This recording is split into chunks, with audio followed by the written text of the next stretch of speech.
నేను ఇంట్లో చేసుకునే నెయ్యి ప్రాసెస్ అయితే చూపిస్తా ఈరోజు. ఫస్ట్ పెరుగులో నుంచి మీగడ పైకి వస్తుంది కదా, అట్టు అసొంటిది దాన్ని అట్లా తీసి పెట్టుకోవాలన్నమాట. కొద్ది రోజులుగా స్టోర్ చేసుకున్నాను నేను ఇట్లా.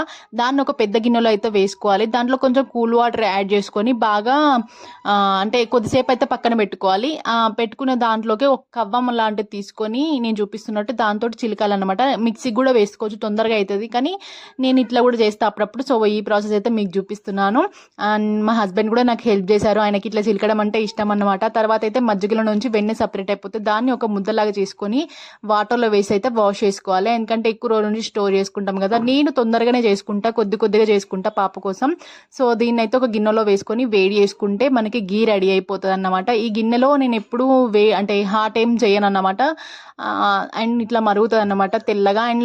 అండ్ అడుగున కొంచెం వైట్గా ఉంది కదా, అది మెరూన్ కలర్, రెడ్ కలర్ అట్లా వచ్చేంత వరకు అయితే వెయిట్ చేసుకోవాలి. తర్వాత అయితే నెయ్యి ఇట్లా రెడీ అయిపోతుంది.